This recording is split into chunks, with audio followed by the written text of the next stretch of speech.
Hi guys, welcome back to my channel. Kung bago lang kayo sa channel ko, ako nga pala si Annalyn Tapa. Welcome, welcome, welcome kayong lahat. At kung hindi pa kayo nakapag-subscribe, i-click nyo lang subscribe button sa baba at pakiclick nyo na rin ang bell notification para ma-notify kayo sa lahat ng mga videos na i-upload ko. Kung bago lang kayo guys sa aking YouTube channel, nag-upload ako ng mga video tips, video tutorial, nang sa ganun ay may share ko ang kaalaman ko sa kapwa ko YouTubers, lalong-lalo na sa mga new YouTubers na nagsisimula pa lang gumawa ng kanilang channel.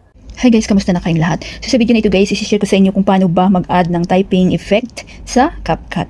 So ang CapCut is napakagandang gamitin. So ito yung itsura niyo guys. Pwede siya sa Android, pwede siya sa iPhone. Ang gamit ko always is Android. So kapag mga Android user kayo, punta lang kayo sa Play Store at i-install nyo na sa inyong mga mobile. Then pag na-install nyo na, mag-start na tayo guys. So pag na-open nyo ang CapCut, ito yung lalabas. Mayroong new project.